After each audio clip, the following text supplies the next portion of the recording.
right, we're back, ladies and gentlemen. Welcome back to the GSTL Global StarCraft Team League. There is Fox Lin, Warcraft 3 legend, sitting across the studio from Bung Bung. Warcraft 3 not actually player. That's right. Well, maybe he played for fun. Well, he might have played a little bit of Warcraft 3. But Lin would have owned him in Warcraft 3, though. But can he own him in StarCraft 2? That is a completely different story. We're going to find out here pretty soon. They're going to be playing on Xel'Naga Fortress. Well, we've got our third TVZ in a row, and so far, I mean, nobody's been able to handle the very standard style Boom Boom Prime. Can Lin handle it? We're about to find out.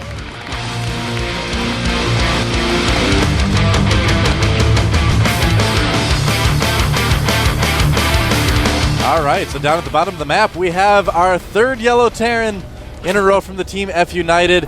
Will this one do better than the last two? He is. F United, Lin. Another player And it's got some fans with a in here girl's today. name, Moletrap, like Alicia. Lin is kind of a girl's name. I wonder where he got it from. I've heard it for guys too, I guess. Up at the top of the map is our Blue Zerg player looking for his third win. He is. Boom Boom Prime win. Bung Bung is most decidedly not a girl's name. That's the biggest cheer I've ever heard for Boom Boom Prime right now. So yeah, top versus bottom here in this three-player map, Xel'Naga Fortress. The middle of the map, in case you're not familiar with it, is pretty open. We've got one Xel'Naga tower that will self-destruct after 7 minutes. By the way, I want to give a shout out to Germany. Oh, We have a lot of German fans in the audience today. I was just talking to a few of them right now. They're here for a couple weeks, and they were asking about when they should come back.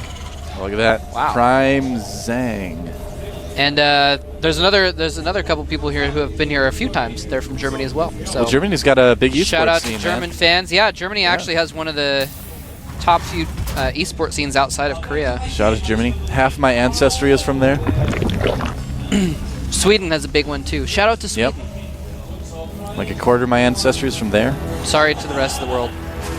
Well, the rest of the world's great too, man. Everybody loves the GSL, and everyone in the world who watches is awesome. That's just the way it is. That's right. And everyone in the And, world can come down here and all noobs easy go F United.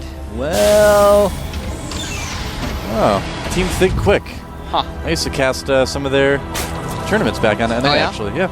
TQ Opens, TQ Invitationals. Yep. Did some of those back in the day. And so Back in the day. back in my day. On the NA server, that was my old man voice. I don't know if it quite worked, but who knows. So That was my R&B voice. well, together we would make the most awkward pop band in the history of That's right, man. some like old guy and an R&B dude. Old Kelly, as we call it. I don't know. What? Like instead of R. Kelly, Old Kelly. Moletrap, you need to get up on your pop references, man. Come on. I'm chuckling. All right. It's true, you are. All right, so two guesses in the way. Anyway, Yeah. so we do have Bung Bung going for hatch first, and we do have Lin going for one racks into command center and then putting down double gases to try and get his tech going. Yeah. So so far, pretty standard from both players here. Nothing out of the ordinary going on quite yet. Zergling's speed being made by Bung Bung. That is fascinating and exciting. Yeah, very important thing to get. Oh yeah. You want It's like Zerglings to be basically fast, don't you? Unless you're going for some kind of crazy layer rush, you almost always use your first 100 gas to get Or Baneling Bust. Zergling speed. Yeah, unless you're doing a Baneling Bust or something, or Roaches. That Watchtower's days But- are numbered, man. Uh-oh. Only about 2 minutes left for it. And do I see, yes, 2 factories on the way for Lin on the production queue, so we're going to see something a little bit different this game. Might see some Blue Flame Hellion action into mech play. I'd love to see something like that, actually. That'd be pretty sweet. Now, this is an opening that back in the day, and I said it again, back in the day, you've heard Wolf call it the Karn build, where basically you get your second command center and then you put down 2 factories right away. As soon as you have the gas for it, put a tech lab down on your first factory and then you go for Blue Flame Hellions pretty quickly. Get your map control, then you put down the 3rd factory. Do like Thor Armory. Hellion late Yep, game, right? there's Blue Flame. Crouching SCV, hidden tech lab. That's right. A couple Marines, again, stopping Zerglings from seeing what's going on. It's a smart move, by the way. Again, just a tip for you guys. What you can do is send a Zergling up the ramp, and sometimes players will actually put their new buildings close enough that you can spot them. You can see, sometimes they'll put their extra 2 barracks right next to their first one, so you can be like, oh, okay, I know they're going all bio. Or they'll put their factories close enough you can see them. Now, in this case, Bung Bung has not seen anything in base other than one of the gases. Yeah, he hasn't even seen the second gas, so Bung Bung is pretty much in the dark right now, and you can see, we've seen it a couple times, Lin has Marines in position there. A Roach Warren we see going up for Bung Bung Prime. And it's like this guy has telepathy, man. It's like he really did bend the spoon with his mind. He's going to be so prepared for these Hellions when they come out. But you know what? Penn and Teller proved that it's actually just your hands that bend the spoon. Who knows, man? And his hands are definitely bending the spoon, man. Up above, well, actually not too high, but he's up close to 250 APM right now. A lot of roaches on the way for Bung Bung right now, using all his larvae for that at the moment. Wow. Yep. Yeah, lots of roaches and some Zerglings as well. He might just be going, well, he knows that these, well, actually I don't know if he knows the Hellions are coming. He might just expect them. I think he would, yeah. There's the roaches fending off those Hellions. Yeah. The one thing to keep in mind, too. Oh, but he lets them get by! Well, he's still got that ramp pretty well blocked off, though, so I don't know how much damage these are going to be able to do. They are blue flame, though, so they can eat these workers so quickly. Bad. Oh, that was so close. Is he going to post another line? And some Zerglings coming to try to save the day, and they do eventually clean up the Hellions, but how many workers killed is that? Who cares? There's roaches coming into the natural. They could do some damage. There's 10 workers killed, not quite enough to be worth those Hellions, to be completely honest with you, especially now with these roaches pushing into the natural. I don't know if I like him attacking this bunker. I mean, there's so many SCVs repairing, but he looks like he's going to be able to take it out, especially with those Lings as well. No siege mode yet for Lin. Siege mood. It's like the tank's like, I don't feel like sieging up today. It's not in siege mood, bullcrap. Yeah, and Lin's going to be forced up his ramp. Now, he can just lift that command center up, but he actually forgot to bring his SCVs up the ramp first, so they're going to die.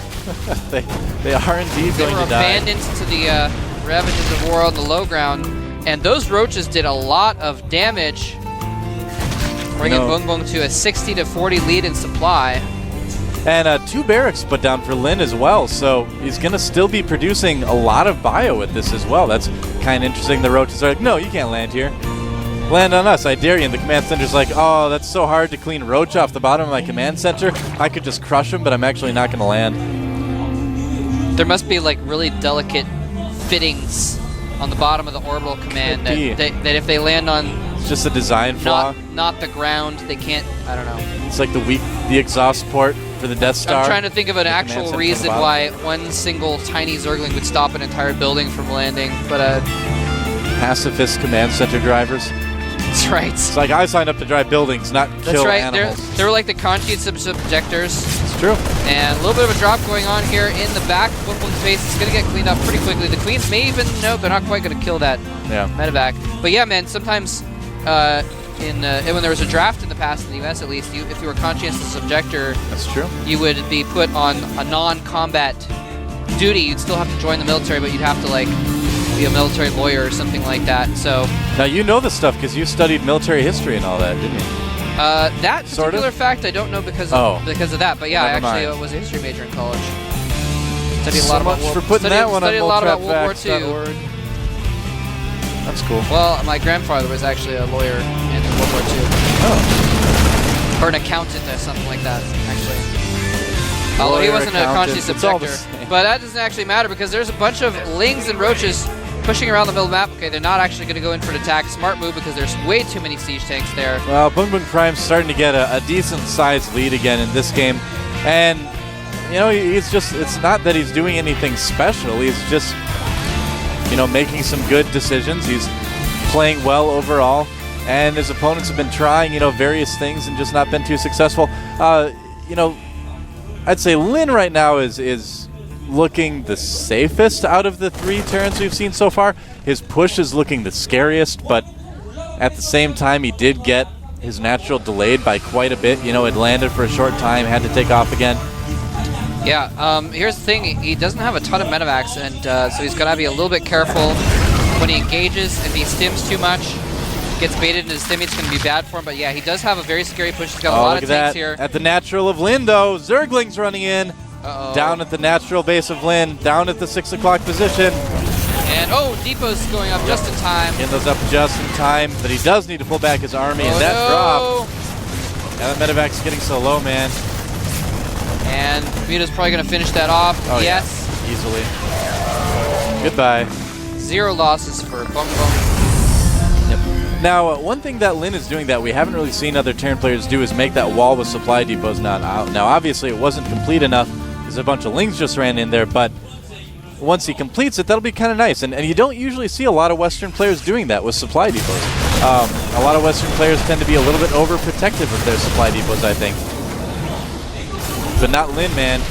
He's like, they're only 100 minerals. Yeah, he doesn't care right now, but actually here comes some Zerglings and Banelings. He needs to run away from those Banelings. Tank's doing a lot of damage to the Banelings. They are going to clean up all the Banes. And the Marines are going to be able to re-stim in and finish off the Roaches almost.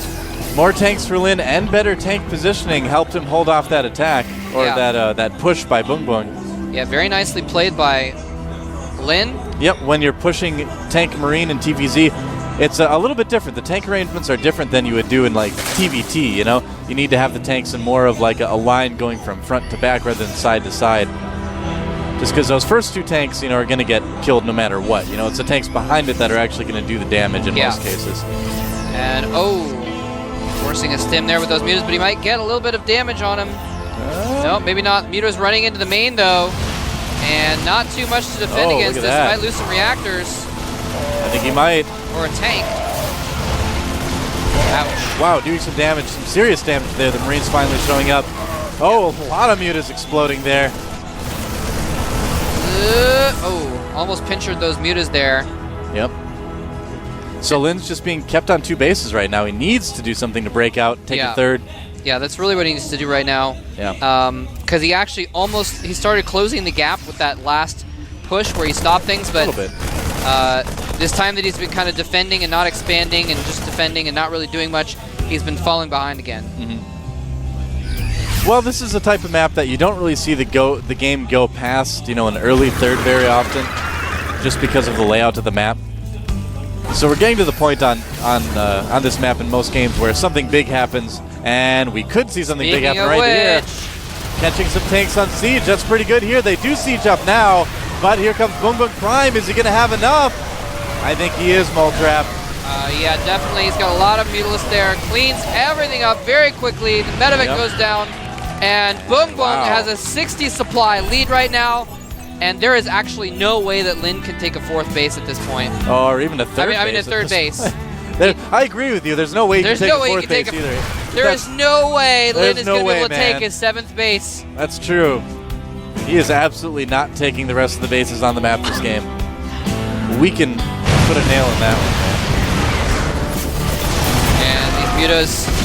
Well, it's that critical mass again. You just get enough mutas where it doesn't matter how many Marines they make. We're not quite there yet. Still a good amount of mutas out for Lin, but we're getting closer. He's up to 23 Mutalisks right now in that flock.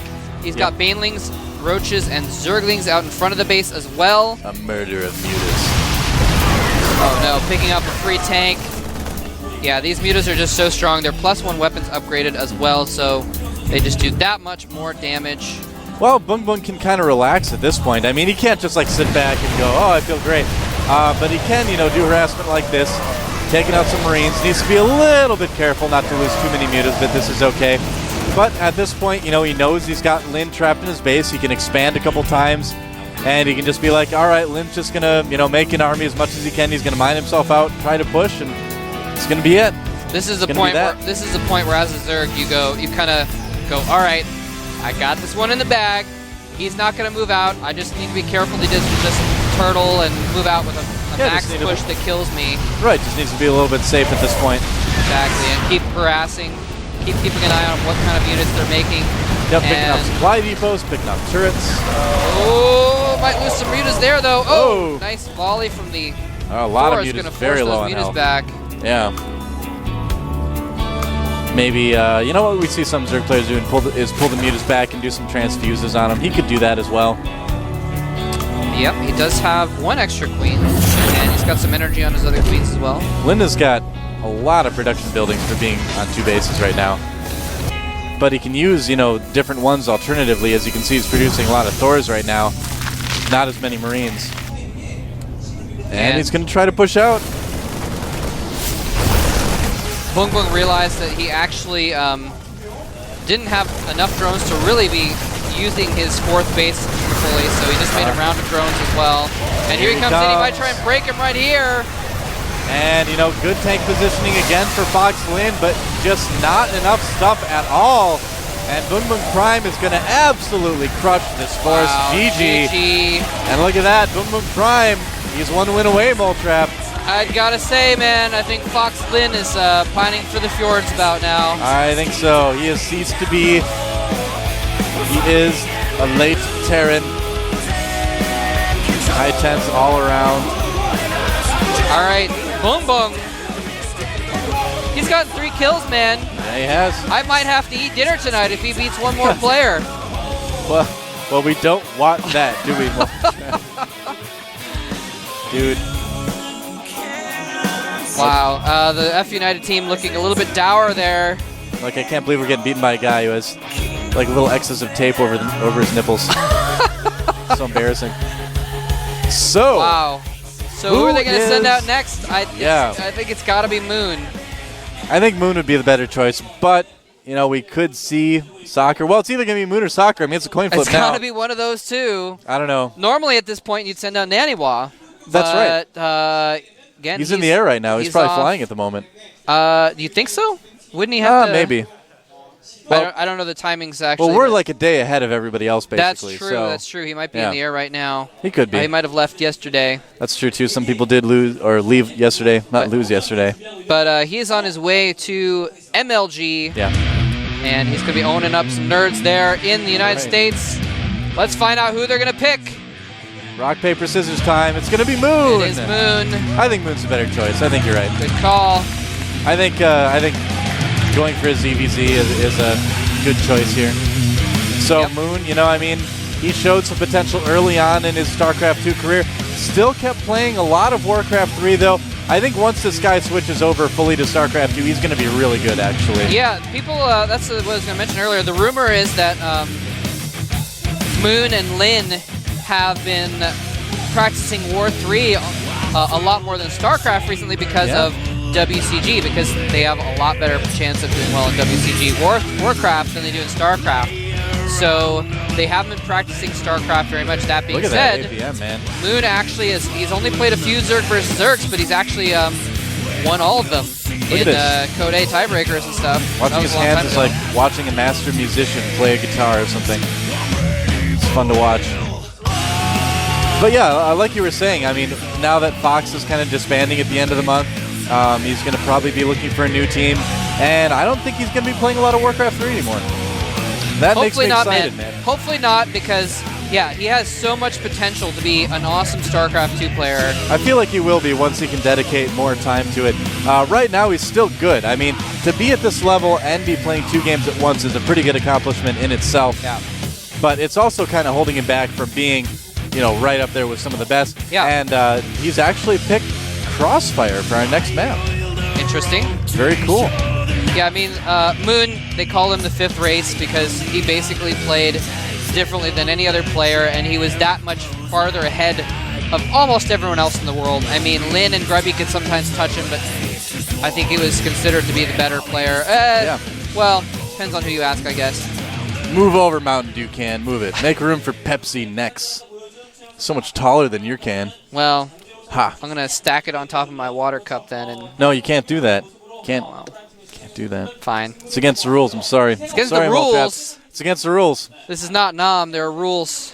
I decide what the rules are at the GSL caster desk when we're casting. That's right.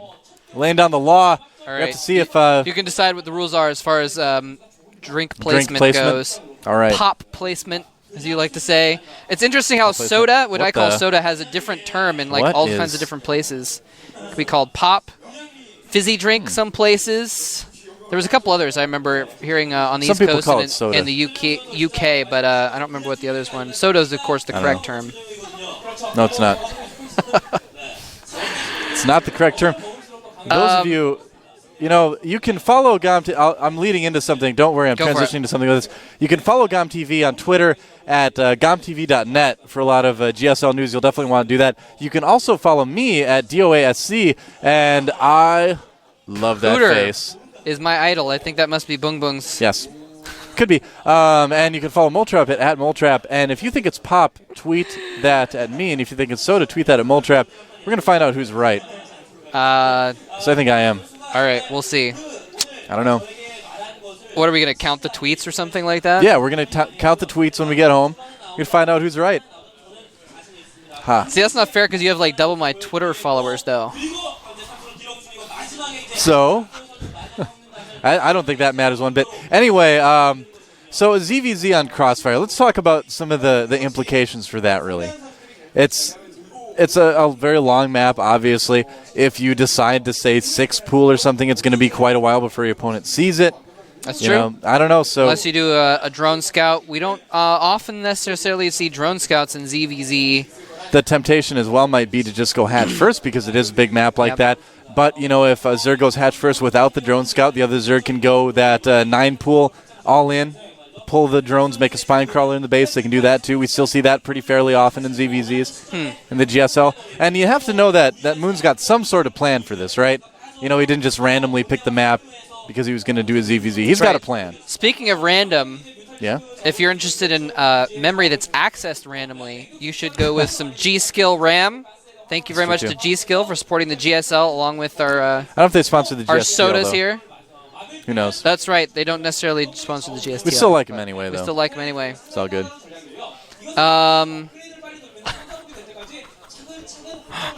That's right. My pop is kind of shy. Get off the screen. It's shy. It's like, I'm half drank. Don't show me on camera. I'm half drank. See, he's so drunk he can't even talk correctly. No, not. Drank is different than drunk. I know. I'm making it. Yeah, it was Anyway, so we're going to see what Moon is capable of here. Again, Moon has not played a Zerg versus Zerg in a public match in actually a long time. He's mostly played Terrans and Protosses. Yeah. So we haven't really seen what he's capable of in that matchup in a while.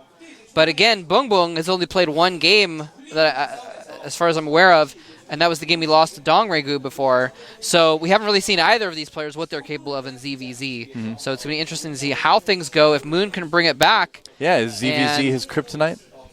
That's the question. I don't know, man. Or is it like red kryptonite that lets other players control him? Isn't that what red kryptonite did? What? Like red kryptonite made Superman be like a jerk. That just made him like apathetic. He just didn't care about anything. Yeah. Yeah, there's like different kinds of kryptonite. I did not know there was different kinds of kryptonite. You guys out there that like keep up on your superhero stuff, they know that. Yeah. Because there's green kryptonite. Anyway, forget kryptonite. We've got a couple of Zergs here. The minerals kind of look like kryptonite, I guess. There they are. They do a little bit.